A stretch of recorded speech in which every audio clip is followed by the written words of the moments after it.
வணக்கம்.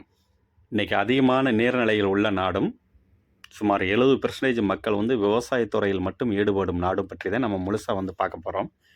அங்கே மக்கள் தொகை வந்து தமிழ்நாட்டு மக்கள் தொகை காட்டிலும் 1½ மடங்கு குறைவாக உள்ள நாடு தான் இந்த நேபாளம். மக்கள் தொகை 30.55 மில்லியன் மக்கள் வந்து அங்கே வந்து இருக்காங்க. விவசாயத் துறையை பற்றி நம்ம பார்த்துருவோம். நம்ம குடும்பத்தில் உள்ள பெரும்பாலானோர் விவசாயத் துறையில் ஈடுபடுறாங்க. அதாவது நேபாள அரசேவும் குடும்ப விவசாய முறையை தான் அதிகமாக வந்து ஊக்கப்படுத்துகிறது. காரணம் வந்து என்னென்னா, அங்கே அதிகமான வழிபாட்டு குழுவும், ஆலோசனை குழுவும், செயல்பாட்டு குழுவும் அதிகமான குடும்ப உறுப்பினரை தான் ஊக்கப்படுத்துறதுக்காக அந்த குழுவெல்லாம் இருக்குது. அது மட்டும் இல்லாமல், அதனால தான் ஆடு வளர்க்கும் தொழிலில் வந்து அதிகமான குடும்ப உறுப்பினர்கள் வந்து வர்றாங்க. ஆடு வளர்க்கும் தொழிலில் சுமார் 18% மக்கள் வந்து ஆடு வளர்க்கும் தொழிலில் இருக்காங்க. அதாவது 3.8 மில்லியன் மக்கள் வந்து இந்த ஆடு வளர்க்கும் தொழிலில் ஈடுபட்டுருக்காங்க. அதுபோக காய்கறி விவசாயத்தில் ஈடுபடுறவங்க வந்து 15% மக்கள் வந்து காய்கறி விவசாயத்தில் ஈடுபடுறாங்க. அது இல்லாமல் ஆர்கானிக் சர்டிஃபிகேட் பெற்ற விவசாயிகள் சுமார் 1.5 லட்சம் மேற்பட்டோர் வந்து ஆர்கானிக் சர்டிஃபிகேட் பெற்றவங்க வந்து இருக்காங்க. அதற்கு காரணம் வந்து அதிகமான மரங்களும், மண்ணில் உள்ள கார்பன் கண்டனும் அதை பற்றி தான் நம்ம அதிகமாக இருக்குது.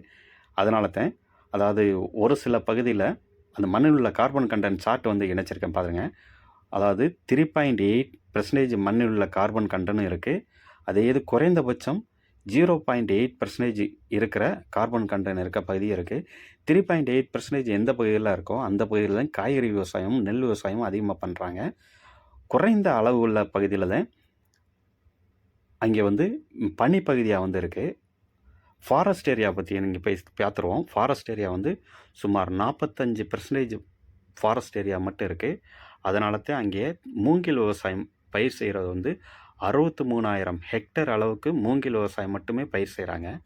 அங்கே மழைப்பொழிவை பற்றி நம்ம பார்த்துருவோம்.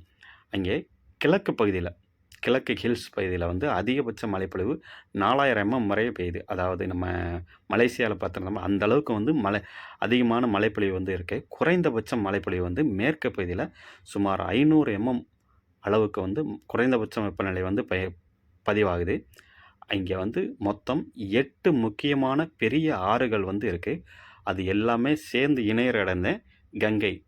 கங்கையில் தான் மொத்தமாக வந்து அந்த ஆறுகள்லாம் மொத்தமாக வந்து இணையுது.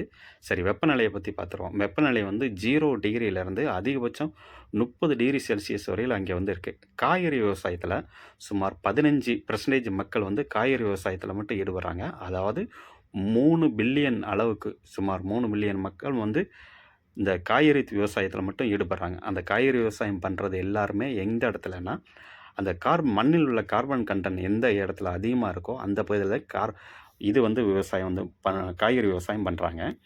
அதற்கடுத்து நம்ம இதை பார்த்துருவோம். இஞ்சி விவசாய முறை.